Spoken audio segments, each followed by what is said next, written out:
All right, let's talk about canon in Doctor Who. Canon is a tricky business. What counts as canon and what doesn't has been a source of tension, head-banging agony, and heartbreaking, acrimonious divorce within fandom for as long as I can remember. But I'm here today to lay all that conflict to rest, to make sure no more families are broken up with this simple summation of canon in Doctor Who. There isn't any. You're welcome. What, that wasn't enough for you? All right. Then let's start with the one thing that we can all 100% agree on. The Doctor is real. We can take it as an absolutely unassailable fact that their legend has spread far across time and space and has become a myth so powerful it has woven itself into the popular culture of myriad worlds and civilizations. That's obvious. There's no disputing that. The dispute lies in which stories we accept as real and which we don't.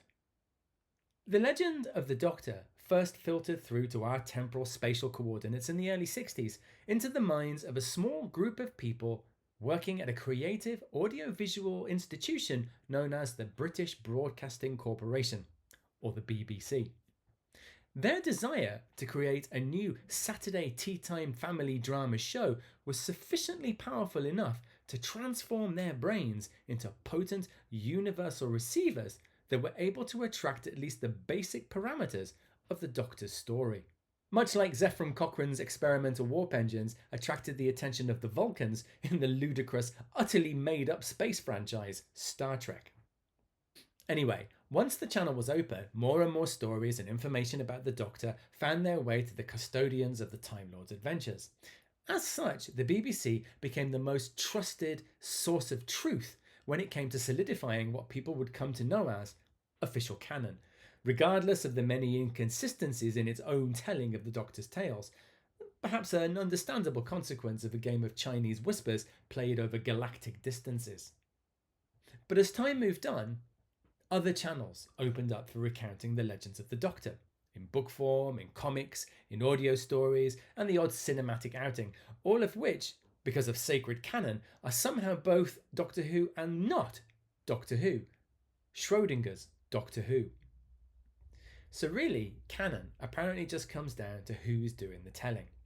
When the legends come down from the high priests of the BBC, I suppose that we're supposed to take them as gospel, not counting the great half-human schism of 96, and all the other ones.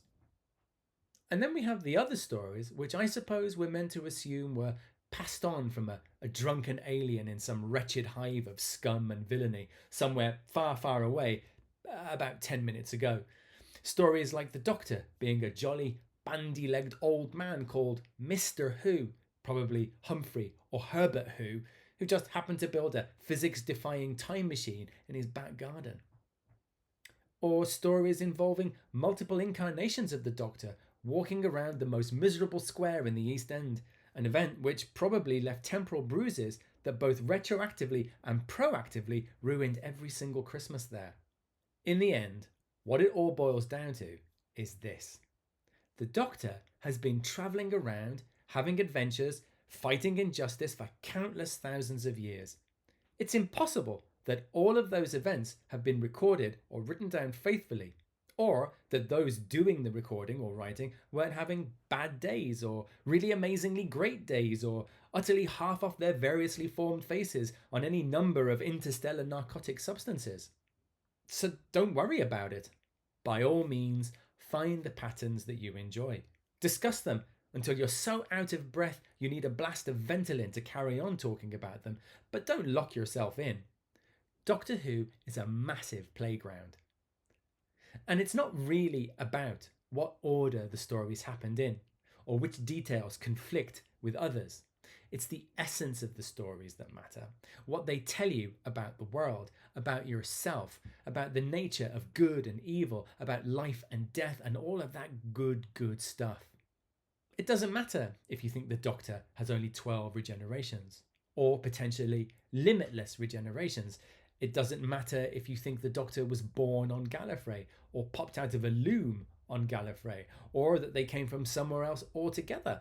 It doesn't matter if you think the Doctor is totally alien, or half human, or a full human called Herbert.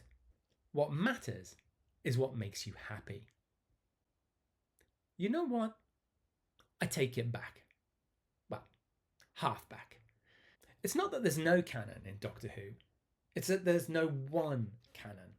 There's a whole bunch of them, a Time Lord pick and mix, and all of them are valid to the people experiencing them.